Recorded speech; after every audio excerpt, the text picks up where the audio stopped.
এপিসোডের শুরুতে আমরা দেখতে পাই স্কুলের একটি ছাত্র লাইভ স্ট্রিম করছে যার নাম প্যাকগো। সেখান থেকে আমরা তাকে প্যাক বলে ডাকবো, যার কিনা অলরেডি 7 লাখ সাবস্ক্রাইব হয়ে গেছে। এবং তার সাথে রয়েছে তারই এক ক্লাসমেট রুমি, যে কিনা মেকআপ টিপসের ভিডিও বানায়। এরপর একটি ছেলেকে দেখানো হয় যাকে রুমি নামে মেয়েটি তার উপর মেকআপ টেস্ট করে। আর এই ছেলেটি হচ্ছে আমাদের সিরিজের মেইন ক্যারেক্টার, যার নাম হবিন। যেহেতু একটা লাইভ স্ট্রিম চলছিল, এই জন্য প্যাক তাকে বলে লাইভে হাই বলতে, তা আবার হাসি মুখে।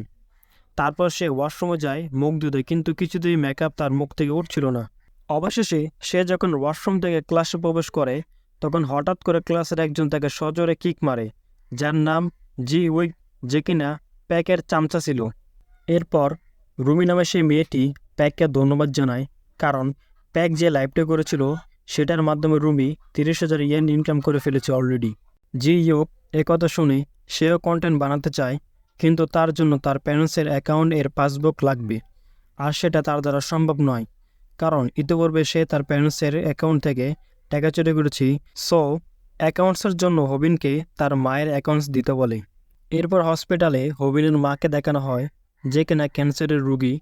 তার মায়ের সাথে কথা শেষ হলে হসপিটাল বিল 30,000 দিয়ে সে তার কাজে চলে যায়।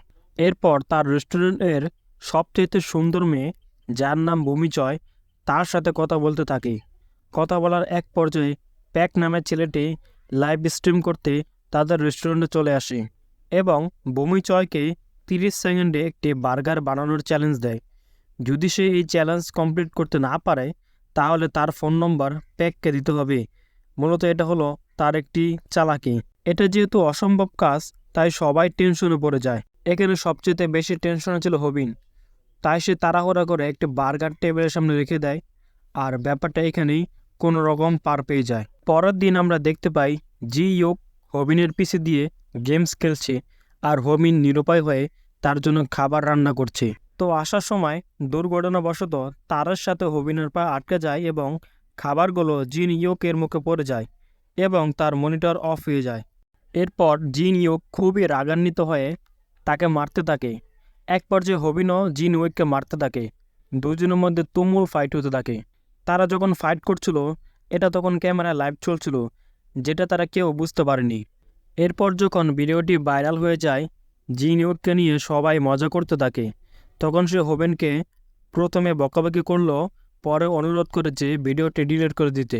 যখন সে ভিডিওটি চেক করতে যায়, তখন থেকে যে সেখানে মিলিয়ন ভিউ এবং 10,000-এর বেশি কমেন্ট রয়েছে, এবং সে এটা থেকে খুবই আশ্চর্য হয়ে যায় এবং এক পর্যায়ে সে হিসাব করতে থাকে যে এত ভিউতে কত টাকা পাওয়া যাবে।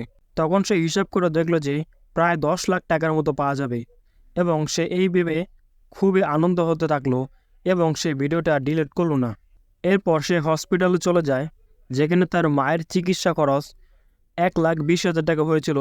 সেই বিলটা সম্পূর্ণ পরিশোধ করে দিয়ে আসে। এরপর হবিন আর জিন ইউকের মাঝে একটা ফাইট হতে থাকে এবং জিন ইউক ভিডিও থেকে যা উপার্জন হয়েছে তার 50% সে দাবি করে, কিন্তু হবিন কোনো মতেই সেটা দিতে রাজি না। সেও তার সাথে তুমুলভাবে ফাইট করতে থাকে, কারণ সে তাকে এখন আর ভয় পায় না। ফাইট শেষে জিন ইউক তাদের মাঝে একটা ডিল করে, তারা দুজন মিলে ফাইট কন্টেন্ট বানাবে। সেখান থেকে যা ইনকাম হবে তার 90% পাবে জিন উইক আর 10% পাবে হবিন। এতে হবিন রাজি না হওয়ায় জিন উইক অনেক কান্নাকাটি করে তাকে কনভিন্স করার চেষ্টা করতে থাকে। এতেও হবিন রাজি না হওয়ায় শেষমেশ হবিন পাবে 90% এবং জিন উইক পাবে 10%। এতে তাদের ডিল সম্পন্ন হয়ে যায়। আর এরই মধ্যে আমাদের ভাইরাল হিটের প্রথম এপিসোডের হিস্টোরি লাইন শেষ হয়ে যায়।